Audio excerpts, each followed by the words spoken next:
So guys, जैसा कि हमने पिछले एपिसोड में देखा, यूनियन और उसकी सभी डिसिपल्स को प्रोफाउंड स्काई सेट के लोगों ने घेर लिया था। लियू कांग के काफी बुरे इरादे थे और उन्होंने यूनियन के कुछ डिसिपल्स को भी मार डाला था जो मदद के लिए गई थी। बाकी सभी डिसिपल्स भी हार मानने को तैयार नहीं थी और वो प्रोफाउंड स्काई सेट के लोगों से लड़ने लगी, पर जीत नहीं सकी। यूनियन खुद पर कलंक लगते हुए नहीं देख सकती थी, इसीलिए उसने खुद को नष्ट करने की कोशिश की। लियू कांग ने उसे रोक दिया। तभी एक गोल्डन बॉडी वहां प्रकट हुई, जिसके एक हमले से ही लियांग जुन मारा गया। लियू कांग ने उस पर हमला करने की कोशिश की, पर जियोयान ने उसे भी आसानी से खत्म कर दिया। सभी फ्लावर सेक्ट मेंबर शुक्रिया कह रहे थे, पर उन्हें पता नहीं था कि वो जियोयान है। लेकिन जब मेडुसा सामने आई तो यूनियन को पता चल गया कि वो जियोयान है और वह काफी इमोशनल हो गई। जियोयान अब नीचे आ गया, लेकिन उसके मुंह से खून की बूंदें गिरने लगी। वह काफी कमजोर हो चुका था। किंग लिन, लिटिल फेट डॉक्टर और मेडुसा को उसकी बहुत फिक्र हो रही थी, पर वह आगे बढ़ गया और यूनियन के पास आया। नालन भी हैरान थी। हर बार जब वह उसे देखती तो उसके मन में यही ख्याल आता कि अब ये कितना स्ट्रॉन्ग बन चुका है। यूनियन को भी काफी चिंता हो रही थी। वो कहती है, जियोयान तुम्हें चोट लगी है? जियोयान जवाब देता है, मेरी बॉडी इतनी ज्यादा स्ट्रॉन्ग नहीं है। हर बार जब मैं तियान क्लास की किसी भी फाइट टेक्निक का इस्तेमाल करता हूँ तो मेरी बॉडी पर साइड इफेक्ट्स होते हैं। यूनियन पूछती है, तो तुम इस वक्त यहाँ क्या कर रहे हो? वो बताता है, जैसे मैं इस एशियन रीजन में प्रवेश किया तो चेकिंग के दौरान मेरी नजर प्रोफाउंड स्काई सेट के लोगों पर पड़ गई थी और मैंने तुम्हें भी इस जगह पर महसूस कर लिया था। मेडुसा को उनका बात करना अच्छा नहीं लग रहा था, इसीलिए वह मुंह फेर कर खड़ी थी। जियोयान देखता है कि यूनियन के साथी गंभीर रूप से घायल है। वह एक रिकवरी पिल की बोतल निकालकर यूनियन से कहता है, इनमें कुछ मेडिसिनल पिल्स है, तुम्हें पहले अपनी इंजरी ठीक कर लेनी चाहिए। यूनियन मना नहीं करती और उस पिल बोतल को ले लेती है। साथ ही जियोयान का इस रहम दिली के लिए शुक्रिया अदा करती है। हम फ्लावर सेट के लोग तुम्हारी इस मदद को कभी नहीं भूलेंगे। बाकी सभी डिसिपल्स भी झुककर जियोयान को थैंक्स कहती है। जियोयान कहता है कि इन औपचारिकताओं की कोई जरूरत नहीं है। फ्लावर सेक्ट भी हमारे फॉलिंग स्टार पवेलियन का एक हिस्सा है, इसीलिए हम अच्छे दोस्त हैं। मेरा तुम्हें सहायता प्रदान करना एक स्वाभाविक सी बात थी। यूनियन अब नालन को अपने पास बुलाती है और कहती है, तुम्हें अब इन पिल्स को सभी में बांट देना चाहिए। नालन उस पिल बोतल को ले लेती है और सभी में बांटने लगती है। जियोयान किंग लिन और लिटिल फेट डॉक्टर से कहता है, तुम्हें भी इनकी मदद करनी चाहिए ताकि ये जल्दी ठीक हो सके। जियोयान जानता था कि काइलिन उनकी मदद नहीं करेगी, इसीलिए उसने काइलिन को कुछ नहीं कहा। वे दोनों मिलकर अब डिसिपल्स की मदद करने लग गई थी। जियोयान पूछता है, यूनियन तुमने इस एशियन रीजन में कितने वक्त पहले प्रवेश किया था? वह बताती है, लगभग 5 दिन पहले। हमारे पास कोई एक्यूरेट रूट मैप नहीं है, इसीलिए हम धीमी गति से ही आगे बढ़ रहे थे और इस यात्रा में दुर्भाग्यवश कुछ मैजिकल बिस्ट से भी सामना हुआ। जब हमने उनकी टेरिटरीज को पार किया, हर एक मैजिकल बिस्ट अपने इलाके का मालिक होता है, जहाँ से गुजरने वाले को वो अक्सर परेशान किया करते हैं। यूनियन आगे बताती है, हम एक बिस्ट से लड़ते वक्त कमजोर हो गए थे और उसी समय का फायदा उठाकर प्रोफाउंड स्काई सेट के कुत्तों ने हम पर हमला कर दिया। एल्डर किंग हुआ की भी वही मृत्यु हो गई, जिससे वो दुखी नजर आ रही थी और उसे अफसोस था। जियोयान कहता है, अब यहाँ से आगे हम साथ में यात्रा करेंगे। इससे यूनियन हैरान हो जाती है, तो जियोयान समझाता है, जब हमारे दोनों ग्रुप साथ मिल जाएंगे तो हमारी स्ट्रेंथ निश्चित रूप से काफी बढ़ जाएगी, जिससे अगर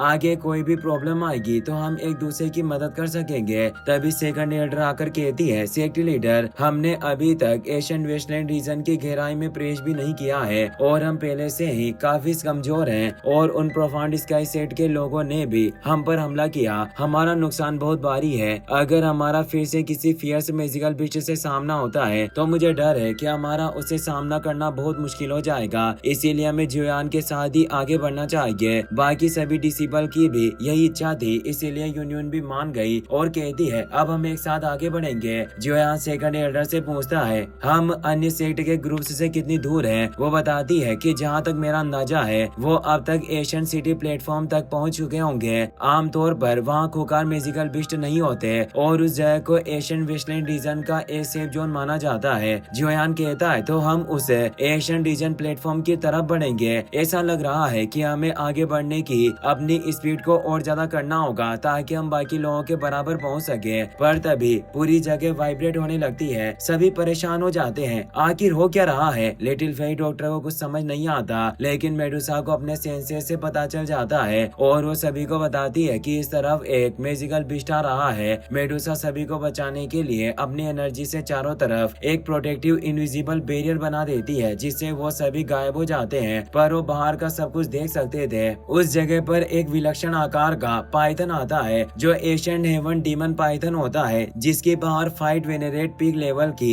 5th स्टेज तक पहुंच चुकी थी। वो उन सभी के ऊपर से ही होकर गुजरता है, लेकिन मेडुसा के बैरियर की वजह से वो उन्हें देख नहीं पाता। जियोयान पहचान जाता है कि यह वही प्राचीन हेवन डीमन पाइथन है। यूनियन कहती है कि इस क्रिएचर की स्ट्रेंथ एक पीक फाइट स्टेज फाइट वेनेरेट के बराबर है। कुछ समय पहले हमने एशियन रीजन प्लेटफॉर्म के लिए एक शॉर्टकट लिया था और गलती से हम इसकी टेरिटरी में प्रवेश कर गए थे। हम बड़ी मुश्किल से वहां से निकल पाए, बस किस्मत अच्छी थी जो बच गए। जियोयान सोचने लगता है, उसे याद आया कि प्राचीन किताबों के अनुसार एशियन हेवन डीमन पाइथन अपनी टेरिटरी में एक हेवन डीमन ब्लड पूल बनाकर रखते हैं जो किसी की भी फिजिकल स्ट्रेंथ को काफी एनहांस कर सकता है। वो सोचता है कि मेरे पास जो किंग कॉन्ग ग्लास बॉडी है उसकी कल्टिवेशन के लिए उस पुल में जाना काफी फायदेमंद होगा। यूनियन उसे सोच में डूबा देकर परेशान हो जाती है। वो पूछती है कि कहीं तुम वहां जाने के बारे में तो नहीं सोच रहे। जियोयान कहता है, तुम सभी यहीं रहकर आराम करो, मैं अकेला ही उस बिस्ट की टेरिटरी में प्रवेश करूंगा। सभी घबरा जाते हैं। मेडुसा कहती है, तुम अकेले नहीं जाओगे।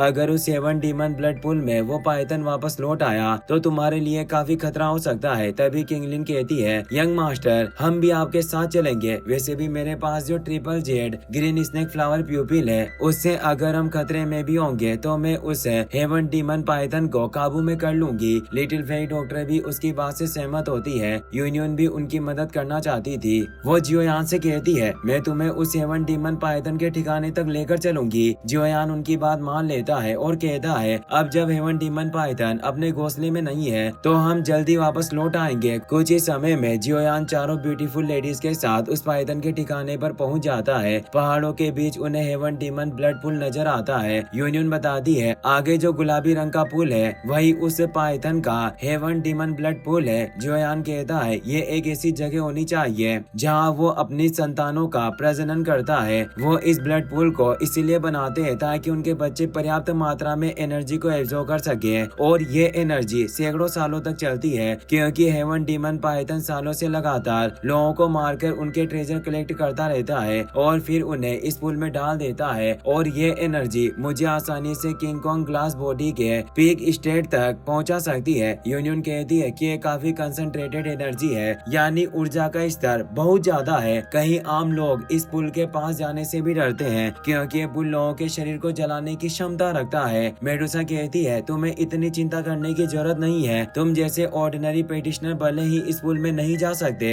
पर इसका मतलब ये नहीं कि जियोयान भी इस पुल में नहीं जा सकता। जियोयान के लिए ये पुल एक परफेक्ट टॉनिक की तरह है। जियोयान काइलिन से कहता है, हमें अपना ऑरा छिपाकर आगे बढ़ना होगा। पहले हम इस जगह की अच्छे से जांच करेंगे। और वो हेवन ब्लड पूल की तरफ बढ़ने लगते हैं। आसपास उन्हें कोई खतरा महसूस नहीं हो रहा था और वे लगातार आगे बढ़ते रहे, पर तभी जियोयान को एहसास होता है कि कोई उन पर हमला कर रहा है, जो और कोई नहीं वही हेवन डीमन पाइथन होता है। जियोयान अपने सभी साथियों को कहता है, केयरफुल रहो। वो सभी उस हमले से बच जाते हैं, पर वो पाइथन मेडुसा के पीछे जाकर उसे खाने वाला था। तभी किंगलिन मौके पर मेडुसा को बचाने के लिए आगे आती है और वो अपने triple Z green snake flower pupils को एक्टिवेट कर देती है, जिससे वो पाइथन पर सील लगाने की कोशिश करती है, पर पाइथन एक तेज टकराव के साथ उस सील को तोड़ देता है, जिससे अब वो दोनों बचकर भागने लगती है। और तभी जियोयान मेडुसा के पास पहुंच जाता है। वो कहता है, मैंने सोचा नहीं था कि यह पाइथन अपने घोंसले में इतनी जल्दी वापस आ जाएगा। किंगलिन भी अपनी triple Z green snake flower प्यूपिल से उसे कंट्रोल नहीं कर पा रही है, इसीलिए हम सभी को अब पीछे हटना होगा।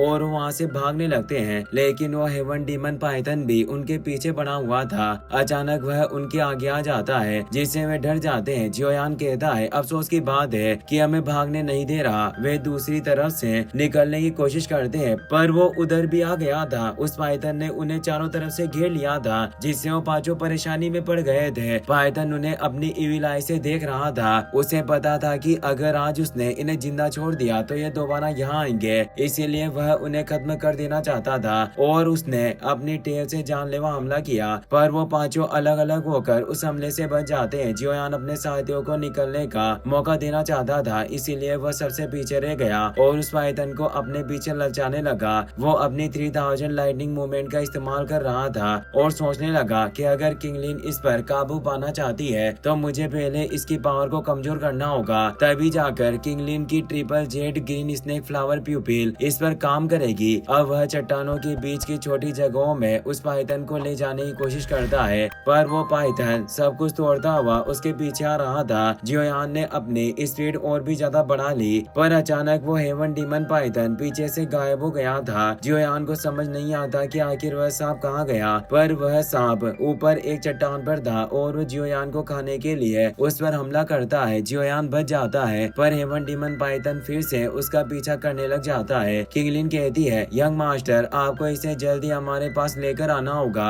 जियोयान वैसा ही करता है। वह तेज स्पीड में उस पाइथन के सभी हमलों से बचता हुआ उनकी तरफ बढ़ने लगता है। लिटिल फेरी डॉक्टर उस पाइथन को पकड़ने के लिए पॉइजन स्काई प्रिजन वर्ल्ड को एक्टिवेट कर लेती है। जैसे ही वो पाइथन जियोयान को खाने की लालच में उस जगह के करीब पहुंचता है, उसने प्रिजन वर्ल्ड को एक्टिवेट कर दिया। अब पाइथन उस सांप से बने पिंजरे में फंस चुका था। वो उस पिंजरे को तोड़ने की कोशिश करता है, पर कामयाब नहीं होता। अगर आप इसका नेक्स्ट पार्ट भी जल्दी देखना चाहते हो तो इस वीडियो को हाइप करना और 10 के लाइक एम जल्दी पूरा कर देना। आपके सपोर्ट से ही हमें वीडियो बनाने की हिम्मत मिलती है। आपका तहे दिल से शुक्रिया। Thanks for watching.